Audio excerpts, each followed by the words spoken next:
You've heard about the process of becoming your own banker, the infinite banking concept in Canada. And you heard that we use this tool called dividend paying whole life insurance to actually implement the process. So what did you do? You went and talked to a life insurance advisor who has 25 years of experience in life insurance. And because of that, they said, hey, I know how this process of becoming your own banker works. Let me coach you on how this whole thing works. And let me tell you, that's just not the truth. They are not qualified to coach you on the process of becoming your own banker, the infinite banking concept, because they don't have the experience of implementing the process. So my colleague Henry and I are going to expand on what we mean by this, the difference between being a life insurance advisor and an authorized infinite banking practitioner, somebody who's actually walked the path and practices what they teach. So Henry, let's expand on what am I talking about here? The difference between a life insurance advisor and becoming an authorized infinite banking practitioner. Yeah, so let's take a step back. And if we look at statements like that, they're trying to use statements like that to convince listeners that they probably have some authority of a valid opinion to speak about the subject matter. And when most people are researching whether or not to do infinite banking, their first inclination is to research YouTube or look on Google. What they're going to find is videos and articles giving their interpretation, and the statement is just one of many of them. And they're going to do their research. They're going to find videos that best fit their belief system. And, that's all okay. Everybody gets a choice in doing what they want to do. So when people hear something that a life insurance advisor with a license, with many years of experience, of course, they're entitled to their opinion, at least for now in Canada. We're still entitled to express our opinions, and we have freedom of speech, except when big tech decides to censor people. But that's a whole separate matter. What does it take to be an infinite banking practitioner? Or at least what should we look for when we're researching and learning about this infinite banking concept? There's actually about 5 things, and a little bit more that I'm going to share in terms of what you should be looking for when you're researching the infinite banking concept. If I were to research whether infinite banking is a good fit for me objectively, instead of searching for YouTube and Google first, here's what I would look for. Does the individual actually own a policy designed for infinite banking? Okay, there's this tool called dividend paying whole life insurance. That's what we use to implement the process of becoming your own banker, the infinite banking concept in Canada. And then you think, okay, whole life policy, cool. I just need to go get a whole life policy. Well, does that mean I can go get a whole life policy from any carrier in Canada? Does that mean I can go get any type of whole life policy? Is there only one type of whole life policy? No. Buying life insurance is very much like buying a car. There's about 1,000 different ways to design the policy, and they're designed for very specific objectives. So if we're implementing the process of becoming your own banker, there's a very specific way that we design the policies to be most optimal to implement the process, to actually use it for the banking process, to finance things that you need throughout your lifetime. And there's different companies, there's very specific companies that we need to work with, that the actual insurance provider, to make sure it's the proper company, they have the proper tool, the proper policy structure for infinite banking. So you can't just use any old life insurance policy. And the life insurance advisor, God bless him, who isn't actually trained and authorized as an infinite banking practitioner, they might just think, oh yeah, sure, yeah, you use a whole life policy, yada, yada, yada, and go from there. Has that kind of been your experience, Henry? Absolutely. And just to use your car as an example, I'll use my own personal experience. I drive a BMW 335 and I drive a Toyota Prius. If I'm going to go on a long road trip, I'm not going to take my BMW 335, especially when gas prices are where they are right now. And my car that BMW 335 doesn't fit enough, things for me to take on that journey. So that doesn't make sense to design use that car for that specific objective. We're going to design the policy that's best fitted for your lifetime uses. That's just another thing to think about and to make sure that it's actually structured correctly. And the only way that I would actually know how to structure the policy correctly is, like I said, if I've gone through the process that Henry and I are going to expand on momentarily here. So what's point number 2, Henry? Yeah, the second one is the individual actually building their program or system and actually uses it? And more importantly, how much and where do they use it? So, people can actually design the policy and say, oh, here's what the infinite banking policy looks like. But are they actually using it and living their using it for their life? Where do they use it? Vern, you want to expand on that? Oh my gosh, Henry. Infinite banking is a process. It is not a product.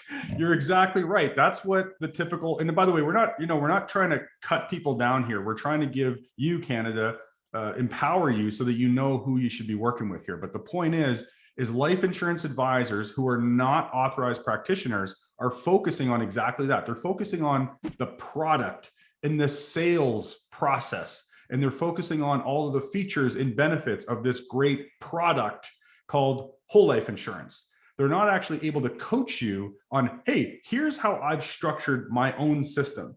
Here's the objectives that my family and I, or some of my clients have been able to achieve. Here's how I use my policy system. They're not actually speaking necessarily from experience of how they've lived the life. Like Henry said, they're actually using the policy and implementing the process.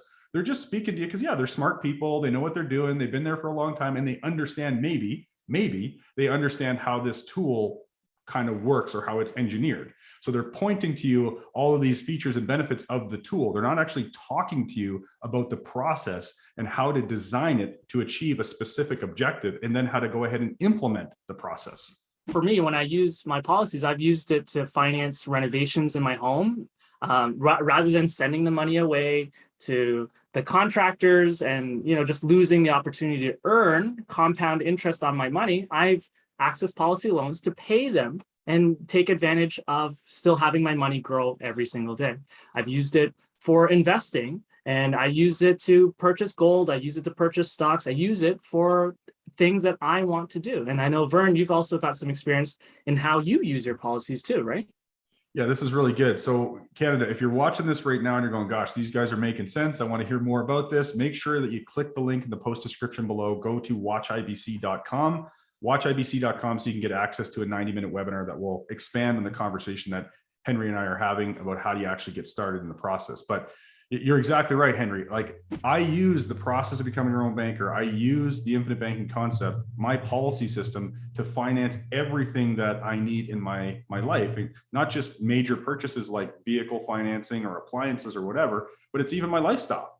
Like, I need capital. I need money to achieve any objective. So if I want to go to the grocery store and buy a stick of gum, that money's got to come from somewhere. It's either going to come from the money that I worked really hard to earn, or it's going to come from like a credit card or line of credit, like borrowed money from someone else's bank. And to Henry's point, we want to earn uninterrupted growth. We want to grow our money every single day rather than interrupting that growth and giving it away. So if I use my cash and spend it on my groceries or whatever, my cash is gone forever. Just think about the growth potential on every dollar that you earn. Every dollar you earn has growth potential. And right now, someone else's bank is harnessing that energy. And then you spend it and the money's gone forever. Or to Henry's point, I got to renovate my kitchen. Well, I can borrow from a line of credit, someone else's bank, and now I got to make a payment to someone else on their terms. That's still a permanent transfer of that money away from me forever. It's gone forever. But instead, you could do like what Henry and I do. In August of 2021, I had a Ford F-150, which I still have. And I was 2.5 years into the financing arrangement that I originally created when I purchased the vehicle from Ford.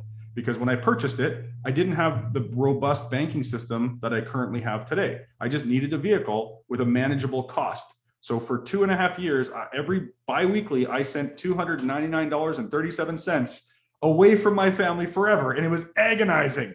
But I got to the point in August of 2021 where I had enough capital in my system where I could access a policy loan from my system, pay off Ford. My cash value is still doing what every day, Henry? Growing every single day, man. Every single day, completely uninterrupted. And now all I did was I took the $600 a month that we were sending already away and planning to send for the next 5.5 years. And I literally redirected right back into a private system that we own and we control. And now we get use and control over every penny that we pay back, plus whatever grows. No, and you're also expanding your system, right? Like we're also expanding your system. It's not just, it doesn't just end at one policy. We find ways to grow our system, and actually it may end up being multiple policies that we try to build our system around. Which not, the system doesn't end with just one policy, it ends with multiple. And there's always advantages for us doing it that way. Yeah, 100%. It's like Nelson said, it's an exercise in imagination. And like the great and powerful Sarblow Gill, our good colleague, he always says, hey, money grows on branches. So you might be watching this video and you're thinking, hey, I'm a real estate investor, or I own a business, or maybe you're just a T4 income employee. But think about this for a moment. If you think about any neighborhood where you live, if there's a development going on right now, they're breaking ground. Well, what are they putting in there? Isn't there a gas station? Isn't there a bank? Maybe there's a pub. But that same pub might exist on the other end of town. Well, why do they open up a second or a third or a fourth pub? Well, because it attracts more deposits. It attracts more customers. It attracts more profit. Well, my banking system's no different. If I put, let's just say, Henry, I'm putting $10,000 a year into a policy. That might be what I can do today, because maybe I've already am saving $10,000 in someone else's bank. Maybe I've already got money saved up. I can just access that money and change the address and deposit it into a policy with the insurance company, right? I can do that. Maybe $10,000 today is what I can do. But let's say you get a raise. You're a T4 income employee and you've been there and you're a manager, and you go from $50,000 a year to $75,000 a year. Well, Nelson talks about Parkinson's law. Your expenses will rise to match your income because we're just busy. We're not paying attention. It gets absorbed in the budget. But what we're doing is I don't get used to that new money.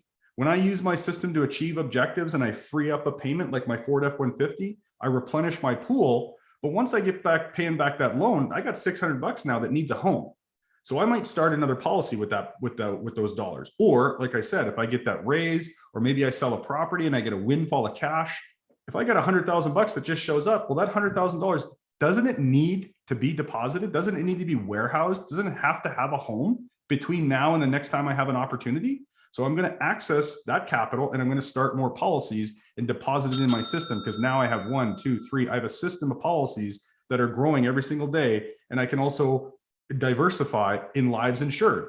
Currently, I have my wife, myself, my son, and my daughter. We all have multiple policies on our lives. So that's how we expand our system, and that's how we sustain the system over time. We don't just willy-nilly start throwing premium in and then let the thing implode. We have to have some thinking behind it and make sure that it actually makes sense and there's an intention and an objective and sustainability. So now the next one is, does the individual actually coach people on using the process, and what results have they actually achieved with that? I mean, Vern, I think we can both speak to the clients that we work with. We work with very diverse backgrounds of people that have different challenges and goals and objectives. A client, as an example, may be completely constrained by the payments that they're making against their income.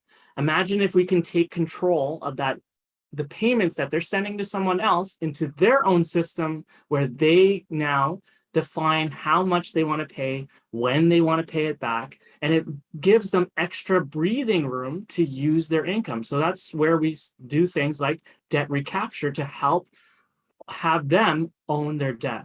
So think about this, Canada. Everything that you call an asset, a bank calls a liability. And everything you call a liability, i.e. your mortgage, the bank calls an asset. So you borrow from the bank, and now you have this liability called a mortgage or a line of credit or a car loan, and that causes a stream of payments to flow away from you to someone else's bank. But when Henry talks about debt recapture or owning the debt, well, if I own my banking system and I access a loan and I pay off the truck, and now the debt resides within my policy system, I just shifted that liability into an asset because I'm redirecting the payment back to my own system. I'm transferring asset or liabilities to assets in this process. So if you want to learn more about the debt recapture process, make sure you watch this video because it's going to blow your mind. Henry raised a really good point about actually coaching people to implement the process and looking at clients' situations. Hey, maybe they're cash strapped. Like Henry said, they earn a certain amount of money and they have a bunch of payments. When we coach people, we look at their situation and what their objectives are and how they're structured. And we may coach them to restructure some things to free up some cash flow, or they might already be sending more money away from themselves than they need to be to achieve specific objectives. Like, well, paying off debt is easy. All you got to do is send a lot more money than what they're asking for, and eventually you'll pay off the debt. Well, we don't want to add a new payment or a new expense or a new deposit to your already existing cash flow. We want to implement the process without changing your cash flow. That's why I say we access existing savings, or we potentially redirect some of the payments that are already leaving you into the policy system to build up that asset, and we can access those values to eliminate the liabilities and achieve the objectives that you're already working toward achieving without actually changing your cash flow. We're actually building an asset while we eliminate a liability at the very same time. Testimonials really kind of help us show, at least for us, right, Vern, what we actually help clients accomplish. And, it's not trying to brag or anything, but there's a reason why we have so many real good reviews from our clients. They leave these reviews for us, 5 stars, and tell us, we're a fantastic team of professionals who do a great job coaching you through the process of winning financially. They provide a truly unique experience that's incomparable to other financial planners. And, this is them talking, this individual talking very positively about our experience actually coaching them. So you can't just have a product of designing the policy. We've got to coach you on how to use the policy, and do we actually help you get ahead? I'll just add one point to what you just said right there, Henry, about coaching someone to use the actual tool. Like, you could have the greatest tool, the most powerful tool on the planet for like trimming hedges or mowing your lawn or whatever, but if it's sitting in the garage, it's not doing anybody any good, right? So I got this great policy that I'm not actually using. It's just sitting there. It's no good to anybody. We have to actually learn how to use the tool, right? The next one, number 4, what I want to talk about is, are they listed on the Nelson Nash Institute? And, Vern, you want to share who Nelson Nash is? So Nelson Nash is the founder, the pioneer of the process of becoming your own banker. And, we take this kind of personally. Sometimes people don't always give credit where credit is due. Part of what we do here at Ascendant Financial is to actually grow and build Nelson's legacy. People should know who Nelson is. It's because the process of becoming your own banker was discovered through his own financial ruin, which, again, go to watchibc.com and you'll learn a little bit more about who Nelson was and how this process came to be. But Nelson is the one who discovered this process, and he was very, very diligent and regimented in how he implemented it in his own life. And he has very specific rules to follow. Nelson Nash's 5 golden rules, right? So number 1 is think long range. You got to think generations ahead. He was trained as a forester, so he was taught to think long range. He says, don't be afraid to capitalize. Your capital, your wealth, it's already being deposited in someone else's bank. It has to be deposited before it ever gets used. So it's got to go somewhere. It may as well go to a system that you own and you control. Nelson says, golden rule number 3, do not steal the peas. So in other words, he uses a grocery store example, an analogy to help us better understand the process of banking. But when he says don't steal the peas, he means be a responsible banker. If I'm going to borrow money, Henry, from the commercial bank, no matter what, I have to agree to a loan repayment schedule. So if I'm going to become my own banker and I borrow money from my own system, I have to agree. Now I'm in control of it. I set the terms, I set the loan repayment, all of that. But when I say I have to agree to be a responsible banker and to really properly implement the process, I need to agree to my own loan repayment schedule. Going back to the system, always put back more than what I used. Don't steal the peas. Golden rule number 4, don't do business with banks. And we can expand on this, but the point with don't do business with banks is that they have all the control, and we are unknowingly and unwillingly contributing to the inflation problem every single time we borrow money from banks, because that's how they introduce more money into the system. And that's why the cereal that my wife bought yesterday and the cat food that she was complaining about has literally doubled in price in the last 3 weeks. And the 5th golden rule is, oh, Henry, this is what this video is all about. Don't just think, but rethink your thinking. Okay, so if we need to actually unlearn what we've learned before, all the nonsense about all the stuff that we learn out there, so that we can learn a new idea and implement a new idea. So I don't know if that helped illustrate who Nelson was, but that all came from his learning and his coaching. Let's take a look if we are located on the Practitioner website, the Nelson Nash Institute. If you go into the Practitioner Finder, resources, Practitioner Finder, and you enter MCC McCarty. ARTY, you got it. Then you'll see Vernon right here. The next one actually is about the fifth one. So aside from being listed on it, what other experience and qualifications does this individual have? So let's take a look at Vernon. So Vernon, he has a wonderful picture over here, and you'll see him describing his journey and his usage of the system and his experience behind it. And this is a real good profile on how you can get in contact with Vernon just from here. And then maybe you want to take a look at myself. So here you'll see I'm also a designated professional in terms of being an accountant. I'm a CPA CA. And from here, I actually share a little bit more about myself and my journey and my experience around this process of banking. So you can also see the very same things all on this website. Here's where we would recommend, if you're doing your research, to try to find a practitioner who practices the process of becoming your own banker, the infinite banking process, infinite banking concept. This is a good place for you to find that practitioner for you to see if you're a good fit with, if it's a good fit with you. So the next one I wanted to talk about is, well, why are we talking about being an infinite banking practitioner? What does that involve? Because once you know about these questions, does the individual actually own the policy designed for infinite banking? Is the individual actually building their program and their system? How much do they use it? Where do they use it? What other qualifications or experience does the individual have? Are they listed on the Nelson Nash Institute? Do they coach people actually using this process, and what results have they actually achieved? What I would do is, if I can't find answers to those questions through my research on Google and YouTube, the next thing I would do is actually probably book a time with that advisor to then ask them those questions directly.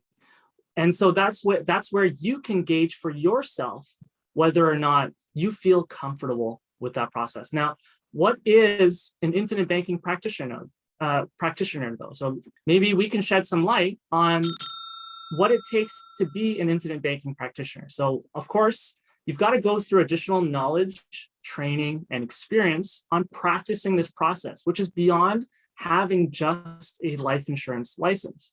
To get listed on the Nelson Nash Institute, you need to be interviewed by the board of directors to see if you're a good fit or a candidate for learning about this process. Then you need to go through another credentialing process like testing. And then after you go through that, you actually need to be paired with another trained practitioner who is actually also practicing this process in their life. And so the kind of training you're going to get is also very important. It matters on who that training, who you get that training from. At least, I can speak from the Ascendant financial perspective. The training that we go through is quite rigorous. You've got to go through many cases. With the amount of cases, at least I've seen, and my chance to work with very experienced teammates such as, Vern, yourself, I could really fast track my learning. I didn't need years to take, years to gather the case volume of what other life licensed individuals had to go through and see. Now, I wasn't fortunate enough to meet Nelson Nash, the pioneer and the founder of this concept, but at least for Ascendant Financial, our teammates, Richard Canfield, Sarblo Gill, Jason Lowe, our CEO, we're fortunate to have people who have actually been mentored and taught from Nelson, who knew him very, very closely. Yeah, absolutely, Henry. This is so key. It's so important to actually be working with if you're a practitioner, someone who's looking to not only implement the process in your own life, but you need to be proficient to actually work with a client and coach them to implement the process. So we get literally strapped to the hip of an authorized practitioner who has many years of experience and has, to Henry's point, actually had reps who's seen hundreds and if not thousands of actual cases and worked with clients. So we get all that experience, that history of momentum from that coach. But people go and try to do this on their own if they're not authorized practitioners, or even if maybe they are an authorized practitioner because they're working with a mentor, but they're still trying to kind of figure it out all on their own. And maybe they're not implementing the process. Maybe they're seeing 1 or 2 potential clients or prospects per week.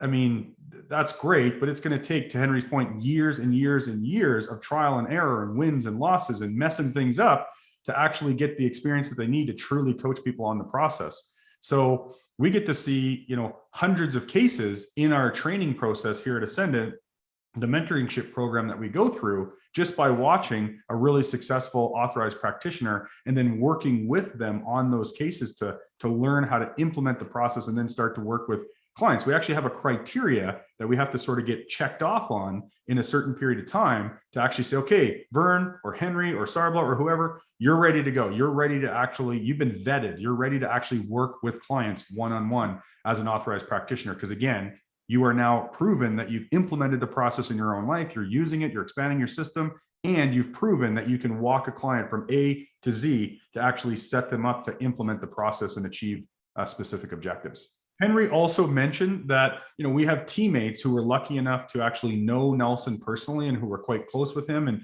who directly mentored underneath Nelson. So part of our mission here, part of the practitioner, the whole Nelson Nash Institute and Ascendant Financial, like a part of the mission is to actually, again, build and preserve Nelson's legacy. Because again, Nelson left this to us, right? He's gone now, God rest his soul.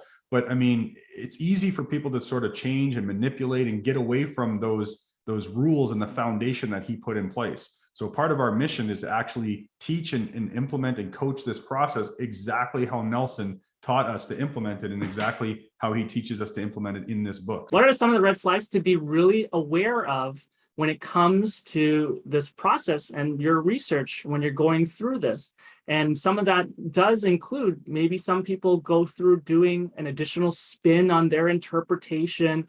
And they're like, okay, when Nelson founded this concept, why is it relevant in modern times? And so we're definitely going to dive into that. So the first one is they're hyper-focused on the insurance carrier with the best numbers for investment and the best rate of return.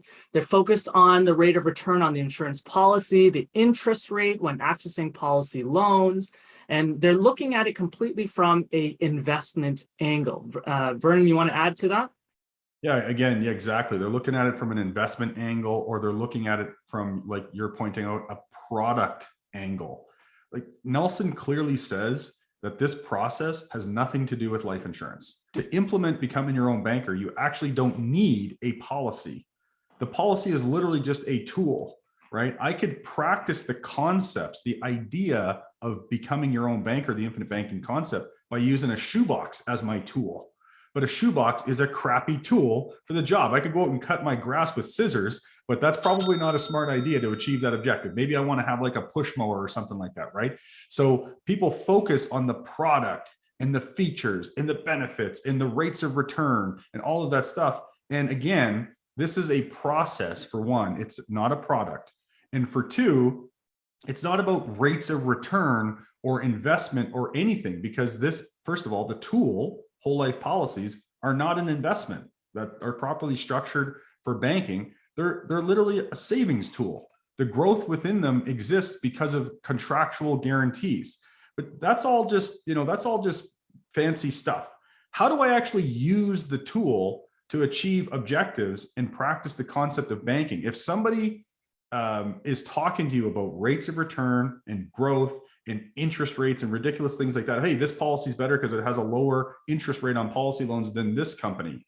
That clearly states, once you understand this process, that right away clearly states that A, they do not understand the process of becoming your own banker, the infinite banking concept in Canada, and they are not actually using the process of banking and using the policy system. Because if they did, they would understand that I don't care about the interest rate, Henry, because every penny I pay back to my own policy as interest, A, do I get to use it again? Yep. Yes. And B, do I co-own the life insurance company? Isn't all of that money that I pay back, whether it's principal or interest or premium or whatever, isn't all that money being put to work at the life company that I co-own so that they can generate profit and share with who? Policy owners. Yeah, like it's just like, that's the point that we're trying to make without getting too into details of exactly why that means they don't know what they're talking about. But if they're saying those things, it means that they don't know what they're talking about. It's simple as that.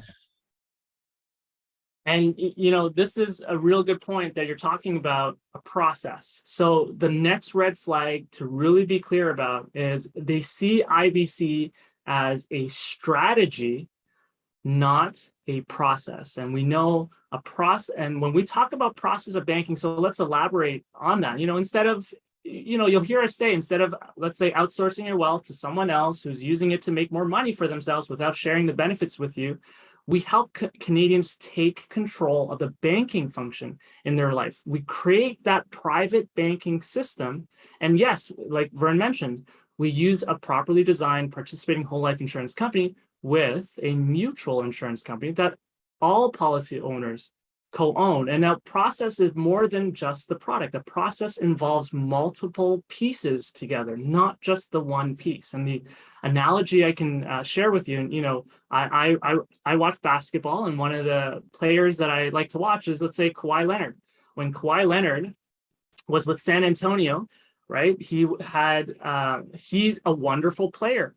And he was on a team with a couple of Hall of Famers, Tim Duncan, Tony Parker, Manu Ginobili, and other teammates who knew their roles.